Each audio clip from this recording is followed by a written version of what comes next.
Rules and Legislative Administration will come to order. Quorum is present. I look for a motion to approve the minutes of March 14th, 2019. So moved. Representative Herr moves approval of the minutes. Is there any discussion? Seeing none, all those in favor, please say aye. Aye. Opposed, no. Motion prevails. The minutes are approved. Calendar for the day for March 21st, 2019. We are looking for a motion to approve the calendar subject to Rules 1.21 and 3.33. So moved, Mr. Chair. Representative Becker-Finn beats Representative Baker to the punch. Any discussion? Seeing none, all those in favor, please say aye. Aye. Opposed, no. Motion prevails. The calendar is approved. And then we have, members, two carryover items from last meeting. Proposed amendments to Rule 2.05 and 3.33. I'll take them in whatever order a member wishes to move them. Mr. Chair. Representative O'Deal. Thank you, Mr. Chair. I would like to move Rule 2.05. Okay, and And just for, Representative O'Neill moves that the Committee on Rules and Legislative Administration recommends that the temporary rules of the House as adopted on January 8th be amended. And Representative O'Neill, if you could please describe your amendment. thank you, Mr. Chair. In short, this is when a member has a conflict of interest and is off the board and does not vote. This amendment would say that that information should now be in writing and be submitted into the journal so that all of the public would know why that member is not voting and what their conflict is. Okay, and I believe this was Representative New's proposal from last time. Is there any discussion or further background on the proposed amendment? Well, okay, members, I don't propose that we bring new rules to the floor this year. We have had, I think, some discussion of a number of items. This is not one that we've discussed in the past, and so I would urge members to oppose the motion. And I think that if this is a discussion point about needing to create a public record for why members aren't voting because of a conflict, we can explore that, but I'm not ready to move forward at this time. But I'm open to any further discussion. Anybody from the audience wish to testify? Representative O'Neill. Thank you, Mr. Chair. I would like a roll call on this, please, Mr. Chair. And also, I know that we've had incredible discussions about wanting to be transparent. And in that light, we wanted to bring this forward so that there is greater transparency. And I think it's important for the public to know that if we do have a conflict of interest and we are staying off the board, what that conflict would be. I think that's better transparency. And so that is the reason for this amendment. Representative Baker. Mr. Chair, and I think this is a really reasonable request. I think the T word is getting thrown around a lot this year, the transparency. I think this is also an occasion that happens extremely rare. I don't think this is going to be real landmark stuff. I think it's a very reasonable request to accept this. But again, if somebody has to stay off the board for that, just put it in writing, make it part of the record.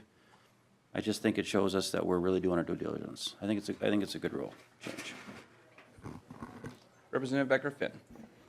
Thank you, Mr. Chair. And I would just say, I mean, the rules as is, I can remember one time this happening in the last 2 years, and they state their reasons on the record, and the video is recorded for everybody to see, so I see no reason to change it. Representative Freiberg. This proposed amendment also seems broader than just conflicts to me. It seems like any time a member has a medical appointment or some sort, they have to provide it in writing. So it just seems a little potentially intrusive. Representative O'Neill. No, that's not the intent, and I don't believe that is written in that way. No, this is when you have a conflict of interest, as in you work for a company or you work for the city of St. Paul, you work for the city of Minneapolis, you work for the city of Buffalo, and you bring a bill forward that directly impacts them. You work for Samaritan's Purse, I used to work for Minnesota Adult and Teen Challenge. If I had a bill coming forward and if I'm on their board, that I have a conflict and I feel that it is not in my best interest because I have that conflict. It's really in rare circumstances, but I would also say that I've never heard in the 7 years I've been here of a member getting up and stating that on the floor. They just are off the board. So this would give an opportunity to submit that in writing. And maybe I've missed something, but in 7 years I've been here, I've never heard that said from the House floor why someone's recusing themselves from voting. Representative Dowd. Thank you, Mr. Chair. And just to correct Representative Becker-Finn, the Rule 2.05 does not state that a member must state on the record, on the video, why they didn't vote. And I actually, I'm in my ninth year here in the legislature, and this doesn't happen a lot, but I have never seen a member state why they have not voted. So just to correct the record on that. Representative Becker-Finn, and then we'll go to Representative Schultz. Thank you, Mr. Chair. And I do remember Representative Fisher. So as the rule currently reads, a member who does not vote when the member's name is called must state reasons for not voting. And folks who were here, I believe it was in 2017, Representative Fisher stood up on the floor and gave a very passionate explanation for his reasons for not voting. And I do remember that because it was a unique circumstance, and it was most certainly on the record. It was, his words were quite powerful, so I guess I remember them, but maybe other folks don't. Representative Schultz. Thank you, Mr. Chair. So if you have been here for many years and you've noticed that this is an issue, why haven't you brought this forward in the past about updating the rules to reflect this amendment?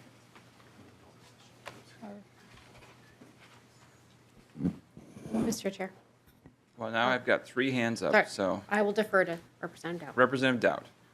Yeah, just again, thank you, Mr. Chair, and Representative Becker-Finn. The only time that happens, what you're stating, is if the House is under call and the member's name is called. That's what this rule says. That almost never happens.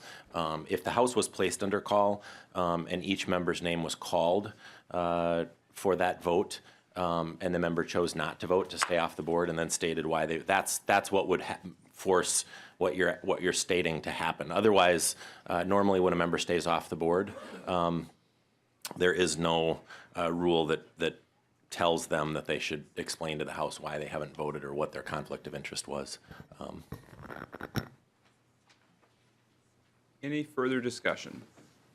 Seeing none, the clerk will take the roll. Representative Winkler, No. Representative Herr, No. Representative Dowd, Yes. Representative Albright, Yes. Representative Baker, Nope. Representative Becker-Finn, No. Representative Carlson, No. Representative Jaskowski, Representative Freiberg, No.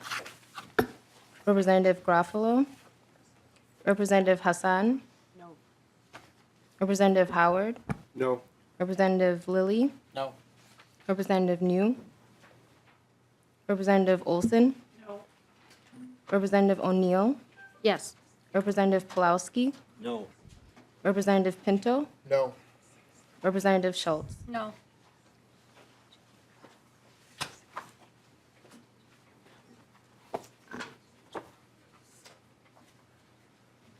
There being 4 ayes and 12 nays, the motion does not prevail.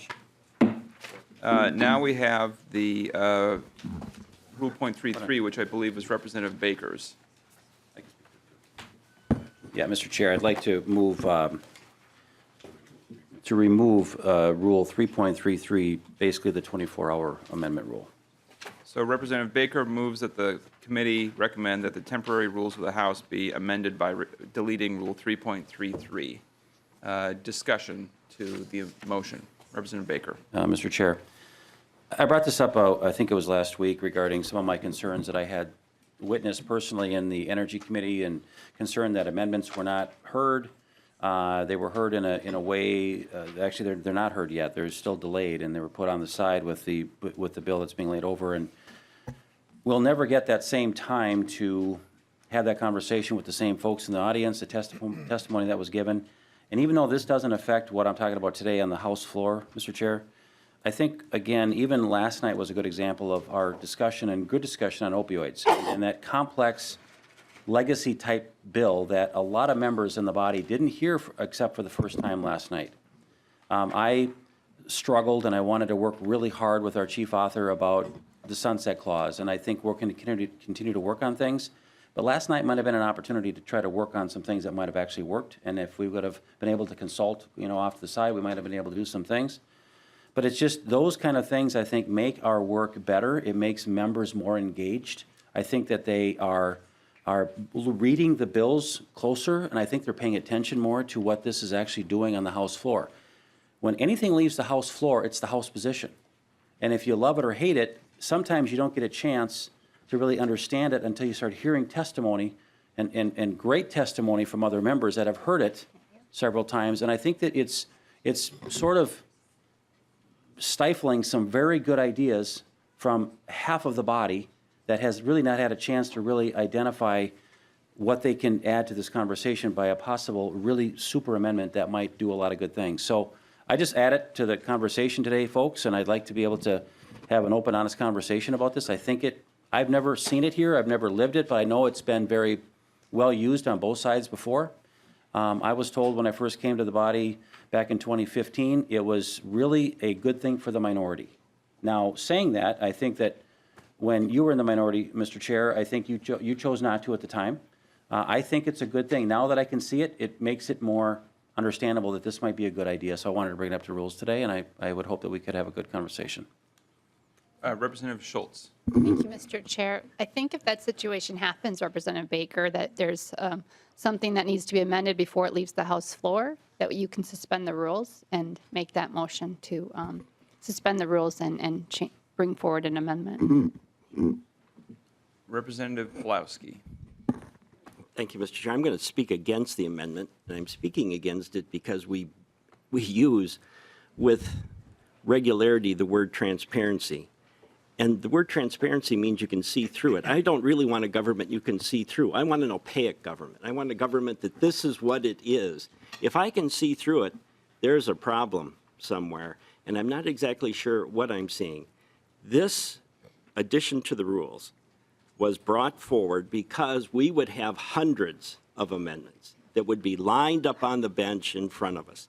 None of them heard in committee, none of them ever having one bit of testimony, and yet we're supposed to decide if those amendments are good or bad. We've even had members go down to the pages and say, these are 11th graders, what would you like in the education bill? And they would draft an amendment for the pages. Well, I have the pages in my office every Tuesday, but I don't think we should be drafting amendments for the pages on the House floor, particularly given the complexity of the K-12 bill and higher education bill. Representative Pulowski, I've regularly seen the 11th graders be more professional on the House floor than the members. Mr. Chair, I have a model legislature in Winona that's 45 years old, and they would never act the way we've acted in certain situations, so I totally agree with you.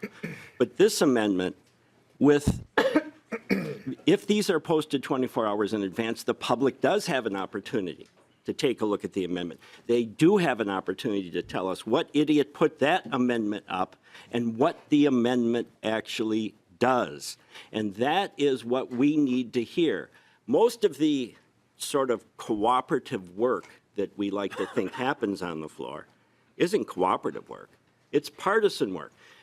Most of the amendments that we see offered are gotcha amendments. We want to have some sort of roll call vote so we can use it in the next election. Well, at least I'd like to be able to understand the amendment that's going to be used for me or against me as that amendment is proposed, and I would like to have public input on it. So I think the rule has one of the better changes we've made. And I'll add this. We're on record introduction of bills again, record introduction of bills. So as we flood the place with more bills, we should take time in amending those that get to the floor and be able to understand the amendment. So I speak against the change. Representative Dowd. Thank you, Mr. Chairman and members. This is something that actually was brought in, of course, as you know, by the Democrats when they were in the majority in 13 and 14. When we took the majority after the 14 election in 15, then Majority Leader Pepin asked the minority, because this is really something that affects the minority and limits the minority's ability and voice to have input. So she asked the minority at the time, would you like to continue this, or is this something that you want changed? And then the minority the Democrats decided they wanted to keep it in place. This minority would like to be able to actually legislate and offer amendments based on the discussion that comes up on the floor. And that's really the problem here. And I never like to speak in opposition to something that Representative Pawlowski says, because I have such great respect for his care for this institution. But in this case, I kind of have taken to joking that the last time a mind was changed on the House floor was 50 years ago. And I actually think that's true. We don't legislate here anymore. Everything's pre-planned. It comes to the floor and people just vote the way they were told to vote in caucus. And, you know, if a problem comes up or there's something that comes up during debate on the House floor, it used to be that you could actually go in the back and offer an amendment or draft an amendment, bring it out, offer it on the House floor, and actually have a constructive debate about fixing that bill in a positive way. That can't happen anymore because an amendment wasn't pre-filed. You know, so unfortunately, the House floor is, you know, the debate that we have there is much more for show now. And I think that actually hurts the institution. We're not actually changing minds. We're not actually thinking. We're not actually, you know, really debating the way we should be on the House floor. So I think this rule has actually hurt the institution.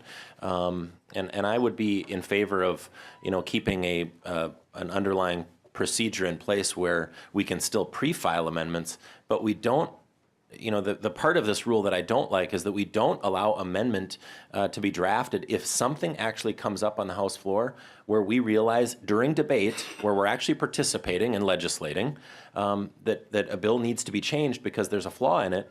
The rules don't allow us to actually legislate. They don't allow us to react to that on the House floor. And therefore, nobody pays any attention on the House floor anymore. You know, last night while I was speaking on the House floor, half of the members were in the back eating dinner. And, you know, the seats were empty. People don't participate anymore because it's a predetermined outcome. And people aren't actually engaged in debate because if they want to make a change on the fly, they can't. The rules prohibit them from doing that. The rules prohibit us from legislating. And I frankly think that's a problem, and I think we should change it. Representative Pinto. Thank you, Mr. Chair. I came in at the same time as Representative Baker, and so I've only served under this rule, and so this may be just the familiarity with it, but I think that it makes for a much more effective process because of course, we're doing this work on behalf of members of the public and on behalf of Minnesotans. And the fact that at, you know, potentially 2 in the morning, some amendment can pop up that has some significant change means that people who are trying to track what is going on are trying to follow and to be engaged. We need everybody in our state involved in our policy making. That is a real challenge. What I guess I'd say to Representative Baker about the concerns of being able to be involved in the process is the bill is posted in advance. There's then the time to prepare the amendments. And I guess I'd note that